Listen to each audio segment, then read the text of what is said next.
7 канал эфирен хабар маалымат программасы менен улантат. Студияда Селахмат, саламатсызбы. Алгач бүгүнкү чыгарылыштан кыскача. Жогорку кеңештин депутаттары 2 айлык тыныгууга чыкты. Токмок шаарынын мэри жана анын кол алдындагылар камакка алынды. Трамп Америка үнү радиосун толук жабууга чакырды. Президент Садыр Жапаров иш сапар менен Минск шаарына барды. Өлкө башчы Беларуста ЕЭП жыйынына жана Евразиянын 4-чү экономикалык форумуна катышат. Жыйынга Евразия экономикалык биримдигине мүчө жана байкоочу болгон мамлекеттердин лидерлери, ошондой эле чакырылган ардактуу коноктор катышат. Күн тартибине 14 маселе коюлгандыгы айтылды. Министрлер кабинетинин төрагасы Адылбек Касмалиевдин Кытайдын Тяньцзин шаарына болгон иш сапары аяктады. Министрлер кабинетинин башчысы бүткүл дүйнөлүк экономикалык форумдун жылдык жыйынынын ачылыш аземине катышып, жайкы Давос 2025 жана бир алкак бир жол демилгеси кайда баратат деген темадагы панелдик сессияда сөз сүйлөдү. Форумдун алкагында Министрлер кабинетинин төрагасы Адылбек Касмалиев Кытайдын мамлекеттик кеңешинин премьери Ли Цзян, Вьетнамдын премьер-министри Фан Минтин менен ошондой эле бир катар Кытай компанияларынын жана уюмдарынын жетекчилери менен эки тараптуу жолугушууларды өткөрдү. Жогорку кеңештин 7-чи чакырылышынын 4-чү сессиясы оркестрдин коштоосу менен жыйынтыкталды. Жыйында опера ырчысы Айбек Саралаев мамлекеттик гимнди аткарып, эл өкүлдөрү жайкы эс алууга тарап кетти. Анын алдында спикер Нурланбек Тургунбек уулу сөз сүйлөп, парламент депутаттары ар ким менен кайым айтышпай, элдин ынтымагы үчүн бийлик бутактары менен тыгыз кызматташып иш алып баргандыгын билдирди. Депутаттар эми 2 ай эс алат. Эл өкүлдөрү 1 ай шайлоочулар менен иштеп, 1 ай эмгек өргөсүндө болот тургандыгы айтылды. Урматтуу депутаттар, мына биз кезектеги сессиябызды аяктап, 2 айлык тыныгууга кетип жатабыз. Тактап айтканда 1 ай шайлоочулар менен иштейбиз, 1 ай эмгек өргүсүндө болобуз. Менин кааларым, сиздердин шайлоочулар менен болгон кездешүүлөрүңөр, жолугушууларыңар ийгиликтүү болсун. Биздин кезектеги 7-чи чакырылыштын 4-чү сессиясын жабык деп жарыялайм.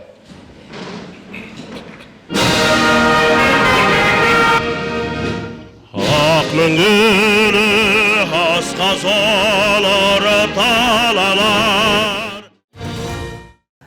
Чолпон Ата шаарында болсо электоралдык форум өтүп жатат. Ага Россия, Казакстан, Өзбекстан, Түркия, Беларусь жана башка бир катар өлкөлөрдүн шайлоо органдарынын башчылары жана өкүлдөрү катышууда.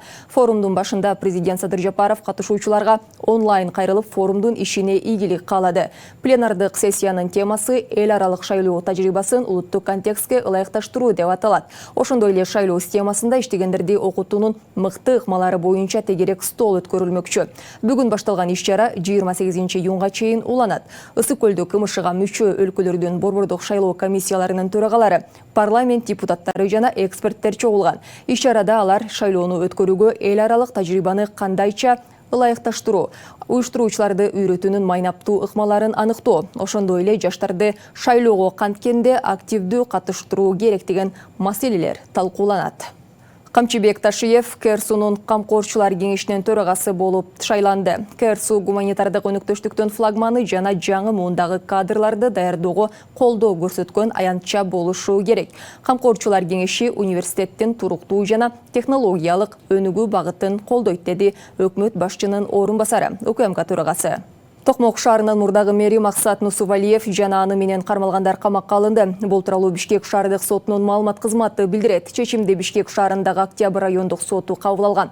Бардыгына коррупция беренеси боюнча айып тагылган. Шектүүлөр 24 августка чейин УКМКнын тергөө абагында кармалат. Эске салсак, 24 июнда УКМКнын төрагасы Камчыбек Ташиев Токмокто өткөн жыйында шаар мэри, муниципалдык менчик башкармалыгынын жетекчиси жана эс алуу багын курууга жооптуу курулуш компаниянын аткаруучу директору кармалган. Алар ири суммадагы зыян келтирүүгө шектелип жатат.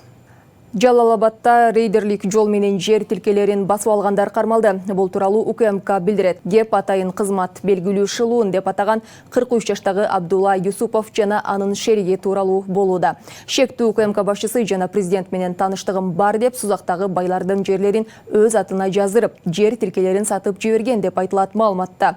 Юсупов буга чейин талап тоноочулук, курал жарак жана баңгизаттарды мыйзамсыз сактагандыгы үчүн бир нече жолу соттолгондугу айтылды. Бишкекте милициянын кызматкери аялды жакка чаап жиберген видео соц тармактарга тараган. Свердлов райондук ички иштер бөлүмү аял милицияга 17 июнда кайрылганын билдирди. Ал 17 май күнү саат 20 чамасында ГЭС 5 аймагында мас абалындагы киши ага кол көтөргөнүн билдирген. Факт каттоого алынып, материалдар прокуратурага териштирүү иштери үчүн өткөрүлүп берилген, деди райондук ички иштер бөлүмү. УКМК 38 жаштагы шектүү колго түшүрүлүп, убактылуу кармоочу жайга киргизилгенин тастыктады. Мекеме ошондой эле кармалган киши Ички иштер министрлигинин Атайын багыттагы полкунун кызматкери, милициянын капитаны экенин тактады. Аталган факт боюнча кылмыш жаза кодексинин бейбаштык беренеси менен кылмыш иши козголду. Ушул эле киши былтыр июнда дарыгерди чаап жиберип, кылмыш иши козголгону кошумчаланды. Бишкекте курал-жарак жана ок-дарылар катылган жашыруун жай табылды. Бул тууралуу шаардык милиция билдирет. Маалыматка ылайык, курал-жарак шаар аймагындагы курулуп бүтө элек үйлөрдүн биринен табылган. Жашыруун жайды Игл террористтик уюмунун жана уюшкан кылмыштуу топтун мүчөсү болгон маркум 44 жаштагы киши уюштурган. Ал кылмыш чөйрөсүндө Тоха Каймана аты менен белгилүү. Аталган жерден курал-жарактар, документтер жана маркум Камчы Гүлбаев, анын жан сакчысы жана маркум Тохалар бирге түшкөн сүрөт табылган. Эске салсак, Тоха 2015 жылы Панфилов жана Горький көчөлөрүнүн кесилишиндеги атайын операция маалында Игл террористтик экстремисттик тобунун мүчөлөрүнүн курамында жок кылынган. Бишкек шаардык кеңештин депутаты электрондук тамеки чегип айыпка жыгылды. Болот Ибрагимов кесиптешинин уруксаат берилбеген жерде электрондук тамеки чегип жатканын видеого тартып, коомчулукка жарыялаган. Окуя болгон жерге патрулдук милиция чакырылып, тиешелүү тартип бузуу боюнча айып пул салынды.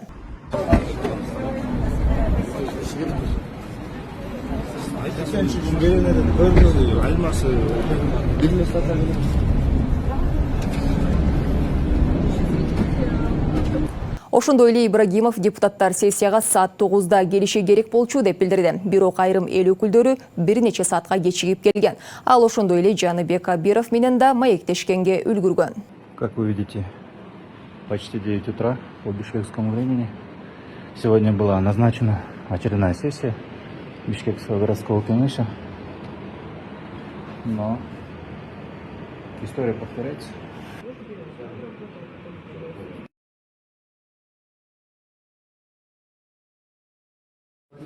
Но не успела сессия начаться, как объявили перерыв. Анбек Полкович, за вас тут голосовали, разрешение давали, да? Нет, я говорю, за вас голосовали другие. Не давали разрешение? УКМКнын маалыматына караганда 24 июнда курулуш архитектура жана менеджмент колледжинин кафедра башчысы жана окутуучусу бүтүрүү экзамендерине жана диплом коргоого уруксат берүү үчүн акча талап кылганы үчүн кармалды. Кармалгандардын бири Накталай жана мобилдик тиркеми аркылуу 20 000 сомдон ашык каражат алган. Бири убактылуу кармоочу жайга киргизилди. Ал эми экинчисине тилкат менен баш коргоо чарасы колдонулду. УКМК билим берүү тармагындагы коррупцияга каршы иштер уланып жатканын кошумчалайт. Быйыл жалпы республикалык тестирлөөнүн орточо көрсөткүчү 121,8 упайды түздү. Бул тууралуу билимди баалоо жана окутуу усулдары борборунун директору Чынара Батракеева кабар агенттигине берген маегинде билдирди. Анын айтымында, ал эми бүтүрүүчүлөрдүн 67,3% тестирлөөнүн жыйынтыгы боюнча босого балдан өттү. Өткөн жылы босого балдан өткөн бүтүрүүчүлөр 68,4% түзгөн. Жалпысынан алганда акыркы жылдары бул көрсөткүч жогорулап бара жатат. Бул дагы болсо адамдардын билим берүүгө болгон мамилесинин оң өңүткө карай өзгөрүшүнөн кабар берет, деди ал. Ысык көлдө Алото Резорт тоо кластериндеги Жыргалаң эс алуу борборунун курулуш иштери башталды. Учурда Каракол эл аралык аэропортунан тартып эс алуу комплексине чейинки жолдор жаңыланууда. Кененирээк жеринен кесиптешим Жанар Кайыпбекова кеп салат.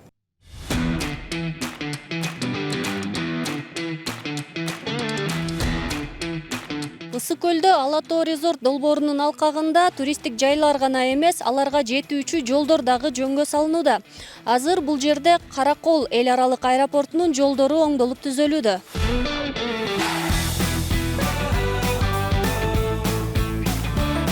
Кудайым буйруса, Каракол Эңгичек унаа жолу негизи 45 чакырым жол жакын карада азыркы учурда съемкалар жүрүп проект жасалып атат. Ал жолубуз 4 тилкелүү болот. Андан сырткары 45 чакырым 4 тилкелүү болуп барып, андан ары карай шахта Жыргалаңга чейин 14 чакырым, аныбыздын 4 чакырымы 4 тилкелүү, ар жагы 2 тилкелүү болуп Кудай буйруса иш жүрүп атат азыркы учурда. Андан сырткары айлампа жолубуз бар. Ошо Толужасына баруучу жол. Аныбыз 8,5 чакырым, аякка да азыркы учурда иш жүрүп атат. Андан сырткары ошо аэропортубуздун азыр учуп конуу полосасы чоңоюп аткандыгына байланыштуу ошо аэропорттун арты менен дагы альтернативный жол курулуп азыркы учурда жумуш жүрүп атат.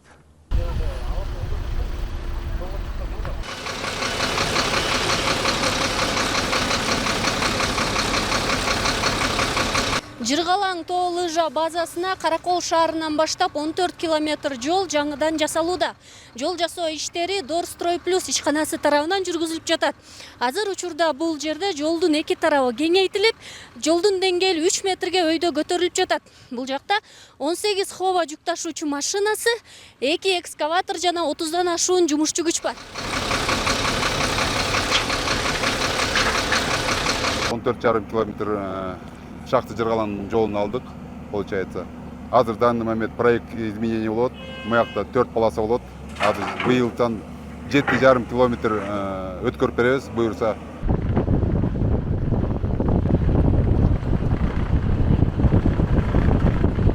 Биз азыр Жыргалаң айылындабыз. Бул жакта айылдын этегиндеги жолдор дагы Жыргалаң эс алуу борборуна баруучу жол катары оңдолуп түзөлүп жатат. Айыл тургундарынын айтымында бул Жыргалаң эс алуу курортунун ачылышы айылдын экономикасына дагы, айылдын көтөрүлүшүнө дагы, инфраструктурасына дагы чоң жардам берет деп эсептешет. Мурун, например, 15 жыл мурун уже, как говорится, поселоктун келечеги жок деп эле шахта жабылып эле. Ошондо уже элде баары кетип баштаган да. Азыр наоборот элдин баары бияка келип уже эметип атышат да. Келебиз, бияка жашайбыз депчи. Алатоо резорт проектisi башталгандан бери биздин кызматкерлерибиз ошо 35-10 көмөк чордонун куруу иштерин баштап атышат. Бул 28 майда башталган. Буюрса мына бүгүн акыркы иштерин кылып атабыз. Азыр көмөк чордонго чыңалуу берилди. Азыр саналуу сааттардан кийин көмөк чордонун ишке киргизебиз. Алатоо резорт мамлекеттик ишканасы өзүңүздөр көрүп тургандай Жыргалаң туристтик шаарчасынын курулушун баштады. Азыр биз так ошол шаарча курула турган жерде турабыз.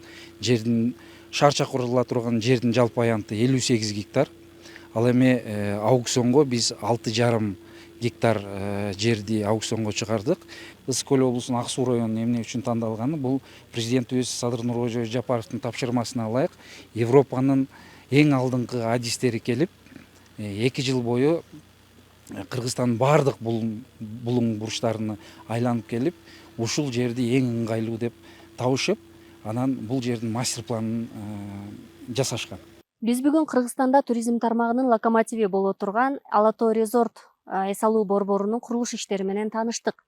Долбоордун планында туристтердин бардык муктаждыктары канааттандырууга багытталган. Тактап айтканда, отель, ресторан, лыжа базасынан сырткары өрт өчүрүү, мечит жана оорукана сыяктуу негизги кызматтар менен да камсыздалат. Кошумчалай кетсек, Жыргалаң, Ак Булак жана Бозучук чокулары Асма көпүрө менен байланышып, туристтерге Борбор Азиядагы эң узун лыжа трассасын сунуштайт. Үстүбүздө жылдын 15-июлунда Алатоо резорт тоо кластеринин 49 лоту ачык аукционго коюлду. Жер тилкесин иштетүүгө алган Кыргызстандын жараны болсо кызыл китебине ээ болот. Ал эми чет элдик жарандарга 49 жылга Кыргыз Республикасынын жер кодексинин 5-беренесинин негизинде убактылуу пайдаланууга берилет. Инвесторлор тарабынан салына турган эс алуу жайларынын сырткы көрүнүшү жалпы Алатоо резорт борборунун дизайнына жана талаптарына шайкеш жасалат. Ички жасалгасын ээси өзү чечет. Жанара Кайыпбекова, Жумабек Ногоев, Ысык көл. Мамлекеттик органдардын ишен QR коддор аркылуу баалоо системасы киргизилди. Эми жарандар мамлекеттик жана муниципалдык кызмат көрсөтүүлөрдүн сапаты боюнча өздөрүнүн сунуш же сын пикирлери болсо түндүк тиркемеси аркылуу QR кодду сканерлеп өздөрүнүн ой пикирлерин калтырса болот. Жыйынтыгы менен мамлекеттик жана жергиликтүү өз алдынча башкаруу органдарынын ишмердүүлүгү бааланат. Кененирээк кесиптешим Нуриза Хамрахулова айтып берет. Эми жарандар мамлекеттик муниципалдык кызмат көрсөтүүлөрдүн сапатын мына ушул QR код аркылуу түндүк тиркемесинен өздөрүнүн сын пикирлери же болбосо кандайдыр бир сунуштары болсо түндүк тиркемеси аркылуу мына ушул QR кодду сканерлеп өздөрүнүн ой пикирин ошол жака калтырса болот. Анан ар бир ошол жергиликтүү өз алдынча башкаруу органдарынын, жергиликтүү өз алдынча башкаруу, то есть жергиликтүү администрациялардын бүгүнкү күндө кандай иштеп жаткандыгын баалоо үчүн ушул QR код киргизилди. Кыргыз Республикасы президентинин администрациясы, биздин министрлер кабинети тарабынан. Бул деген кантип кирүүгө болот? Бүгүнкү күндө мен азыр бул QR кодго кириш үчүн биз түндүк тиркемесин ачабыз. Түндүк тиркемесинен QR код көрсөтүлгөн. Мынагы QR кодду басып туруп, ушул QR кодго туштасак, биз ушул QR код боюнча жооп чыгат. Мынакей оставьте свой отзыв мэрия города Жалалбат. Бүгүнкү күндө Жалалбат шаарынын мэриясы кандай иштеп жатат? Ал үчүн ушул отзывду таштоо үчүн көктү басыш керек болот. Мына ушул көктү баскандан кийин өзүңөрдүн бааңарды ушул жерде берип, дайте оценку деп атат. Мынакей кайсыл тармак боюнча карап туруп, категорияны тандап аласыңар, основной категория кайсылар. И ошого баа бересиңер. Кайсыл мына баа бергенде бул 5 жылдызчага чейин, 1, 2, 3, 4, 5 жылдызча болуп турат. Бул ошол мэрияга берилген баа. Бааны басып туруп, мисалы 4, 5 бере турган болсоңор, 5ти басасыңар и ошону отправить дейсиңер мына. И өзүңөрдүн сунуштарыңарды ушул жерге жазып жөнөтүп койсоңуздар. Сын пикирлер болсо, наразычылык болсо, анда баасы төмөнүрөөк болот да. Анда 5 болбостон, анда 1 болуп калышы. Жок, негизи ушул мэриянын кайсы бир кызматкерине же болбосо кайсы бир жумушунан наразы болсо бул жакка калтырылса болобу? Алдындагы ошол категория деп атпайбы, үстүндө тандап алат дагы, ошол категориянын астына кайсыл мекемеге же кайсыл органга тиги өзүнүн нараачылыгы бар, вот ошону жазып туруп, анан төмөндөгү бааны коюп жөнөтүп койсо болот. Жарандар кызмат көрсөтүүлөрдүн сапаты боюнча өздөрүнүн сунуш же болбосо сын пикирлерин түндүк тиркемеси аркылуу QR кодду сканерлеп, өздөрүнүн ой пикирлерин калтырса болот. Жыйынтыгы менен мамлекеттик жана жергиликтүү өз алдынча башкаруу органдарынын ишмердүүлүгү бааланат. Мен азыр мэрияга келдим эле, ошо өзүмдүн иштерим боюнча. Анан дарбазанын алдында QR код илинип туруптур. Бул QR код боюнча менин түшүнүгүм мага окшогон жарандар үчүн эң жакшы шарт түзүлүптүр деп ойлойм. Жарандар үчүн эң жакшы шарт түзүлүптүр деп ойлойм, кызым. Рахмат. Бул багытта Кыргыз Республикасынын президентинин Жалал-Абад облусундагы ыйгарым укуктуу өкүлүнүн аппаратынын, райондук мамлекеттик администрациялардын, шаарлардын мэриялардын алдындагы мекеме ишканалардын жана айыл өкмөттөрдүн имаратына тиешелүү QR коддор илинген. Бул QR код эмне үчүн иштелип чыккан? Бүгүнкү күндө мына шаардык 20 муниципалдык мекеме ишкана бар. Ошол мекеме ишканалардын ар бирине ушул QR код берилди бардыгына. Бул QR код аркылуу жаран киргенде ошол өзүнүн сунушун, ошол ишкана кандай иш алып барыш керек негизи. Анан баасын берет да. Ошол баалоонун негизинде мэрия өзүнүн ссылкасы бар, ошол ссылка менен кирип туруп, ошол главный деген жагына келет дагы, ар бир мекеменин ошол жердеги элдин берген баасы менен биз ошол ишкананын бүгүнкү күндө иштеп атканын баалоого мүмкүнчүлүк жаралат экен. Мындан сырткары арыздарды бергенге болбойт, аны катталбайт.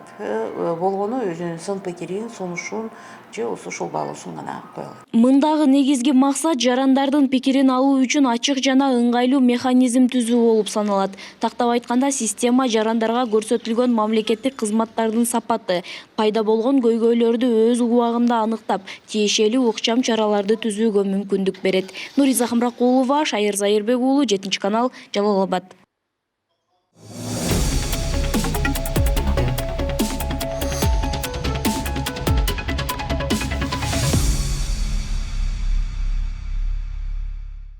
AQSh'nын президенти Дональд Трамп Конгресстеги партиялаштарына Америка үнү радиосун толук жабууга чакырды. Бул тууралуу РИА Новости жазат.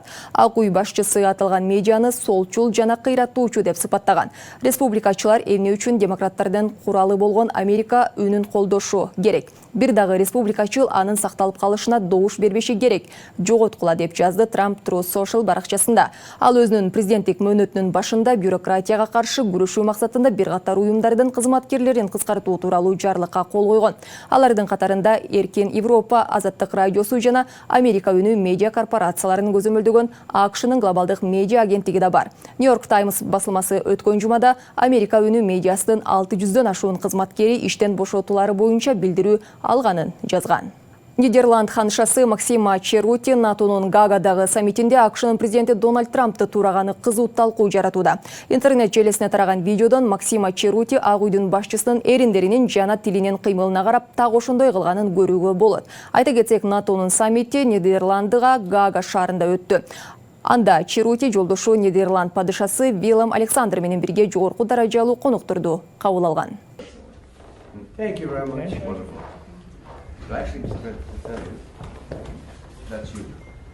Италиялык жаран дүйнөдөгү эң ички автоунааны жасады. Бул тууралуу чет элдик басылмалар жазууда. Малым болгондой, уна Fiat Panda үлгүсүнүн негизинде жасалган. Бул уна жөн гана концепт эмес, толук иштеген прототип. Ал бензин менен иштейт. Болгону бир фарасы, бир отургучу бар. Керектүү бөлүктөрү минималдуу. Терезелери жабылбайт, анткени колдорду коюуга орун жок. Эгер айдоочу толук болсо, салонго батпайт, анткени унаанын туурасы болгону 80 сантиметр деп айтылат маалыматта. Бул өзгөчө унаанын видеолору социалдык тармактарда тез эле тараган. Видеодон эң ички унаа Италия көчөлөрүндө эркин жүргөнүн, тургундардын ар кандай реакцияларын көрүүгө болот.